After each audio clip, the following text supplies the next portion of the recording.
नमस्ते साथियों, आइए सबसे पहले इस व्हाइट बोर्ड पर लिखे हुए दोहे को हम पढ़ लेते हैं और दोहा को पढ़ने के पश्चात मात्राओं की गणना करेंगे और मात्रा गणना के पश्चात गणना के नियमों को जानेंगे। तो जैसा कि आप दोहा देख पा रहे हैं, दीन सबन को लखत है, दीन ही लखे न कोय, जो रहीम दीन ही लखे, दीन बंधु सब होय। इस दोहे में 4 चरण हैं। तो सबसे पहले चरण की हम बात करें तो यहां पर देखिएगा, दी में गुरु मात्रा होगी, न में लघु, फिर यहां पर सबन में लघु मात्रा होगी सभी वर्णों में, को में गुरु मात्रा, ठीक है। और यहां पर देखिए लखत में सभी में लघु मात्रा होगी और है में गुरु।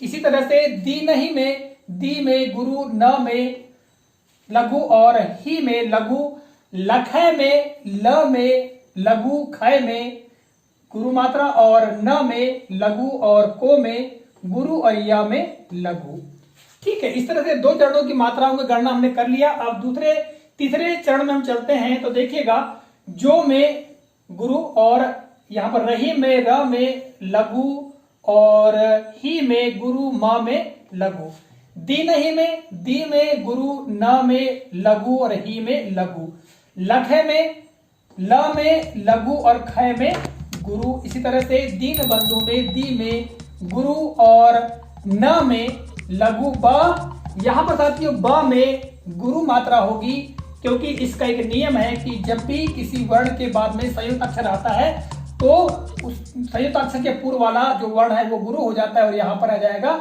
लघु। इस तरह सब में लघु लघु और होय में हो में गुरु और इसमें य में लघु। तो इस तरह से हम मात्राओं की गणना कर लिए। अब आइए नियमों को जानते हैं। नियमों को जानने से पहले हम मात्रा के बारे में जान लेते हैं। मात्रा किसे कहते हैं? जब किसी स्वर को उच्चारण करने में जो अवधि लगती है उसी अवधि को हम मात्रा कहते हैं, ठीक है। और मात्रा 2 तरह की होती हैं, ह्रस्व इसी को हम लघु कहते हैं और दूसरा है दीर्घ, इसी को हम गुरु कहते हैं। तो लघु में क्या क्या आते हैं इसके बारे में जान लेते हैं। लघु में अ, ई, उ और री ये आते हैं 4 ह्रस्व स्वर में, और दीर्घ स्वर में या गुरु स्वर में आते हैं आ, ई, उ, ए, ऐ, ओ, औ, ठीक है। ये काय में आते हैं? गुरु स्वर में आते हैं। तो ये जो स्वर हैं ये जिस भी व्यंजन पर लगते हैं, ठीक है, उस आधार पर उस वर्ण की मात्रा की गणना की जाती है। जैसा कि आप यहां पर देख पा रहे हैं, दीन शब्द में द में ये ई लगी हुई है। यहां पर आप देखेंगे ये द में बड़ी ई की मात्रा लगी हुई है, इसलिए बड़ी ई क्या है? दीर्घ स्वर है, इसलिए यहां पर दी क्या होगा? दीर्घ वर्ण होगा और दीर्घ वर्ण होने के साथ में इसकी मात्रा की गणना गुरु की जाएगी, अर्थात दीर्घ मात्रा की गणना की जाएगी। और यहां पर न में आप देखेंगे न में केवल अ शामिल है और अ क्या है? अ ह्रस्व स्वर है, इसलिए इसकी मात्रा की गणना केवल 1 होगी, यानी 1 मात्रा काल होगा, ठीक है। इसी तरह से आप यहां पर देखेंगे तो मैंने जो गणना की है, इस गणना में जहां जहां भी दीर्घ मात्रा का उपयोग हुआ है, जिस भी व्यंजन के ऊपर, जिस भी वर्ण के ऊपर, उसके आधार पर उनकी मात्रा की गणना की गई है। जैसे यहां पर देखिएगा स, प और न, इन सब में अ मिला हुआ है, अ जुड़ा हुआ है, इसलिए यहां पर केवल ह्रस्व स्वर शामिल होने के कारण यहां पर लघु मात्रा काल है और लघु मात्रा की गणना की गई, यानी 1 मात्रा की गणना की गई है। यहां पर को में देखिए क में ओ शामिल है और ओ क्या है? दीर्घ स्वर है, इसलिए यहां पर दीर्घ यानी गुरु मात्रा की गणना की गई है। इस तरह से ल, ख और त में सभी में अ शामिल है, इसलिए ह्रस्व मात्रा की गणना की गई है में ऐ का प्रयोग हुआ है, ऐ की मात्रा है, इसलिए यहां पर गुरु की गणना की गई, गुरु मात्रा की गणना की गई है। तो इसी तरह से आप सारे वर्णों में देखेंगे तो जो मात्राओं का प्रयोग हुआ है उसी मात्रा के आधार पर गणना की गई है। अब देखिएगा कुछ नियमों की हम बात कर लेते हैं कि मात्रा गणना में किन नियमों का ध्यान रखना चाहिए। तो सबसे पहली बात तो हमने बता दिया कि जो स्वरों का उच्चारण हम करते हैं और उच्चारण करने में जो अवधि लगती है ठीक है, यानी समय लगता है, उसी को हम मात्रा कहते हैं। तो यदि उच्चारण करने में ज्यादा समय लगता है तो उसके 2 मात्रा काल मानी जाती है, और यदि कम समय लगता है उसको 1 मात्रा काल माना जाता है। तो जैसे अ, ई, उ और री, ये 4 ह्रस्व स्वर हैं और इनकी 1 मात्रा की गणना की जाती है, जबकि आ, ई, उ, ए, ऐ और औ ये दीर्घ स्वर है और इसमें 2 मात्राओं की गणना की जाती है, अर्थात गुरु मात्रा की गणना होती है। और संकेत की हम बात करें तो जैसा कि अंग्रेजी का एस अक्षर होता है, उसी तरह के लिए हम गुरु मात्रा की गणना के संकेत बनाते हैं। जैसा कि आप देख पा रहे हैं, जहां पर दीर्घ स्वर का प्रयोग हुआ है जिस भी वर्ण में, वहां पर हमने ये दीर्घ मात्रा के संकेत का प्रयोग किया है, जबकि केवल जो पूर्ण विराम के समान जो एक खड़ी डंडी होती है वो 1 मात्रा की गणना के इसका प्रयोग किया जाता है। तो ये संकेत के बारे में मैंने आपको बता दिया। अब चलिए हम कुछ नियमों की चर्चा कर लेते हैं। तो जैसा कि आप देख पा रहे हैं, नियम नंबर 1, संयुक्त अक्षर के पूर्व का वर्ण गुरु होता है। जैसे कि दीन बंधु, यहां पर देखिएगा दीन बंधु आया है, तो दीन बंधु में हम बात करें यहां पर, तो आप देखिएगा ये धा के पूर्व में आधा न है, अतः ये जो वर्ण है ये संयुक्त अक्षर है, यानी संयुक्त अक्षर है, एक साथ मिला हुआ अक्षर है। इसके पूर्व का वर्ण है ब, तो ये ब को ही गुरु माना जाएगा। जैसा कि आप देख पा रहे हैं यहां पर ब को मैंने गुरु के रूप में गणना की है।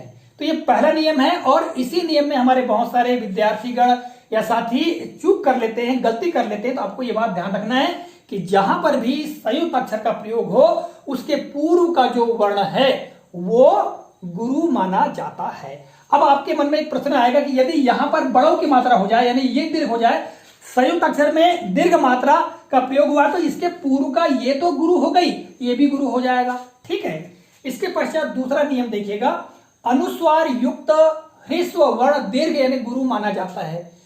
यहां पर उदाहरण देखिएगा, बसंत, जिस भी वर्ण के ऊपर अनुस्वार का प्रयोग हुआ अर्थात बिंदी का प्रयोग हुआ है, तब वो जो वर्ण है ये गुरु माना जाता है। यहां पर अगर हम मात्रा गणना करेंगे तो 1, यहां पर ये गुरु मात्रा 2 और ये 1, तो इस तरह मात्रा गणना हो जाएगा। ठीक है, तो आपको ये ध्यान रखना है कि जहां पर भी अनुस्वार का प्रयोग हो वो दीर्घ वर्ण माना जाता है और उसकी गुरु मात्रा की गणना की जाती है।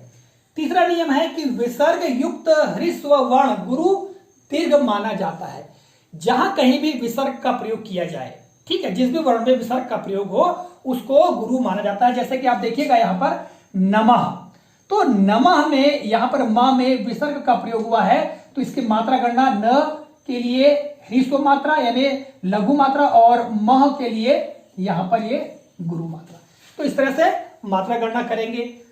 चौथा नियम है कि किसी शब्द के प्रथम संयुक्त अक्षर में दीर्घ मात्रा हो तो गुरु माना जाता है। ठीक है, किंतु ह्रस्व हो तो लघु माना जाता है। अब देखिएगा, जैसे मान लीजिए यहां पर एक शब्द लिखा है क्लांत, और क्लांत में आप देखिएगा ये संयुक्त अक्षर है, और संयुक्त अक्षर में आप देखिएगा यहां पर ये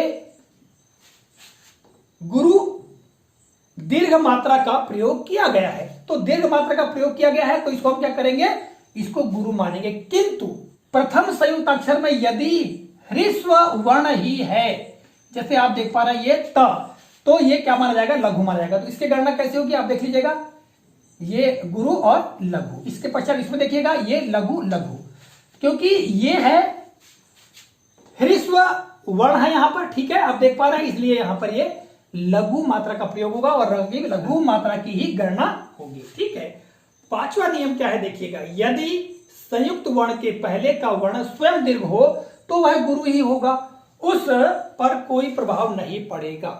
अब देखिएगा एक वर्ण हमने लिया है मानधाता। अब मानधाता में देखिएगा यहां पर ये देखिएगा ये आधा न और ये ध यानी ये वाला संयुक्त अक्षर है, तो यहां पर संयुक्त अक्षर में ये इसके पूर्व क्या है म, और ये स्वयं में क्या है, दीर्घ है। ठीक है, इसलिए ये तो दीर्घ आएगा ही, इस पर कोई प्रभाव नहीं पड़ेगा। और यहां पर ध में देखिए ये स्वयं भी क्या है, दीर्घ है, इसलिए ये भी क्या हो जाएगा, दीर्घ हो जाएगा। ठीक है, और यहां पर ये भी दीर्घ हो जाएगी। इस तरह से मात्रा गणना हो जाएगी। और अंतिम देखिएगा, अनुनासिक यानी चंद्र बिंदु वाला वर्ण लघु होता है।